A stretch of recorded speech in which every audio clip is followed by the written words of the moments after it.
Hi hello friends, welcome back to my YouTube channel. അപ്പോൾ ഇന്നത്തെ വീഡിയോയിൽ ഞാൻ കൊടുത്തിരിക്കുന്നത് നമ്മുടെ ആഫ്രിക്കൻ വയലറ്റിൻ്റെ വ്യത്യസ്തമായിട്ടുള്ള 6 വെറൈറ്റീസ് അടങ്ങിയ ഒരു അടിപൊളി കോംബോയിലാണ് കൊടുത്തിരിക്കുന്നത്. പ്ലാന്റിൻ്റെ സൈസ് ഈ ഒരു വീഡിയോയിൽ തന്നെ കാണിക്കുന്നുണ്ട്. പോരാത്തന്നെ ഈ ഒരു പ്ലാന്റിന് വരുന്ന റേറ്റ് എന്ന് പറയുന്നത് ഈ ഒരു കോംബോ ആയിട്ടാണ് കൊടുക്കുന്നത്. 380 രൂപയ്ക്കാണ് ഈ ഒരു പ്ലാന്റിൻ്റെ കോംബോ വരുന്നത്.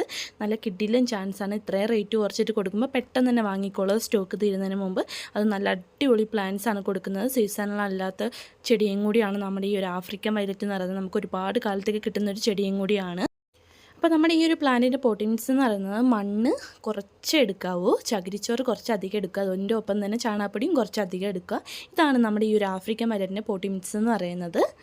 പിന്നെ നമ്മൾ ഈ ഒരു പ്ലാന്റ് നട്ടു വെക്കുമ്പോൾ എടുക്കേണ്ട കാര്യം എന്താണെന്ന് വെച്ചിട്ടുണ്ടെങ്കിൽ ഈ ഒരു പ്ലാന്റിൻ്റെ തണ്ട് ഭാഗം, അതായത് ലീഫോട് കൂടിയിട്ടുള്ള തണ്ട് ഭാഗം കട്ട് ചെയ്തിട്ടാണ് നമ്മൾ ഈ ഒരു പ്ലാന്റ് നട്ടു വെക്കാനായിട്ട് എടുക്കേണ്ടത്. അല്ലാണ്ട് ഇതിൻ്റെ വേര് ഭാഗത്ത് വരുന്ന ഭാഗം പൊട്ടിച്ചെടുത്തിട്ട് നട്ടു വെക്കുകയല്ല, അങ്ങനെ ചെയ്യുകയേ ചെയ്യരുത്. അങ്ങനെ ചെയ്തിട്ടുണ്ടെങ്കിൽ നമ്മുടെ പ്ലാന്റ് പെട്ടെന്ന് തന്നെ നാശമാകും. അതിൻ്റെ കൂടെ തന്നെ നമ്മൾ ഈ ഒരു പ്ലാന്റ് ഇൻഡോർ പ്ലാന്റ് ആയിട്ട് ഉപയോഗിക്കുന്ന പ്ലാന്റ് ആണ്. നമുക്ക് വേണമെങ്കിൽ ഔട്ട്ഡോർ ആയിട്ട് വെക്കുകയും ചെയ്യാം. ഔട്ട്ഡോർ ആയിട്ട് വെക്കുന്ന സമയത്ത് ശ്രദ്ധിക്കേണ്ട കാര്യം എന്ന് വെച്ചിട്ടുണ്ടെങ്കിൽ ഒരുപാട് വെയിൽ കിട്ടുന്ന സ്ഥലങ്ങളിൽ നമുക്ക് ഈ ഒരു പ്ലാന്റ് വെക്കാനേ പറ്റില്ല. ചെറിയ രീതിയിൽ വെയിൽ കിട്ടുന്ന സ്ഥലങ്ങളിലായിട്ട് ഈ ഒരു പ്ലാന്റ് വെക്കുക. ഔട്ട്ഡോർ ആയിട്ട് വെക്കുമ്പോൾ ഒട്ടും വെയിലില്ലാത്ത സ്ഥലങ്ങളിൽ തന്നെ വെക്കുക. ഇൻഡോർ ആയിട്ട് വെക്കുമ്പോൾ ചെറിയ രീതിയിൽ നമ്മുടെ ജനൽ ഭാഗത്ത് കൂടെ കിട്ടുന്ന വെയിലിൻ്റെ ഒരു വെട്ടത്തിലാണ് ഈ ഒരു പ്ലാന്റ് വളർന്നു വരേണ്ടത്. ഒരുപാട് വെയിലുള്ള സ്ഥലങ്ങളിൽ വെക്കാതിരിക്കാനും ശ്രദ്ധിക്കേണ്ടതാണ്. അപ്പം നമ്മുടെ ഈ ഒരു പ്ലാന്റിൻ്റെ വാട്ടറിങ് എങ്ങനെയാണെന്ന് വെച്ചിട്ടുണ്ടെങ്കിൽ നമ്മൾ ഔട്ട്ഡോർ ആയിട്ട് ഉപയോഗിക്കുകയാണെങ്കിൽ ഒരു 3 ദിവസം കൂടുമ്പോൾ ഈ ഒരു പ്ലാന്റ് നനച്ച് കൊടുക്കേണ്ടത് അത്യാവശ്യമാണ്. ഇനി നമ്മൾ ഇൻഡോർ ആയിട്ടാണ് ഉപയോഗിക്കുന്നതെങ്കിൽ 5 ദിവസം കൂടുമ്പോഴായാലും ഈ ഒരു പ്ലാന്റ് നനച്ച് കൊടുത്താൽ മതി. ഒരുപാട് വെള്ളം ഒഴിച്ച് കൊടുത്തിട്ട് ചെയ്യുന്ന രീതിയിലാക്കി എടുക്കുകയും ചെയ്യരുത്. കാരണം ഈ ഒരു പ്ലാന്റിന് ഒരുപാട് വെള്ളത്തിൻ്റെ ആവശ്യകതയില്ല.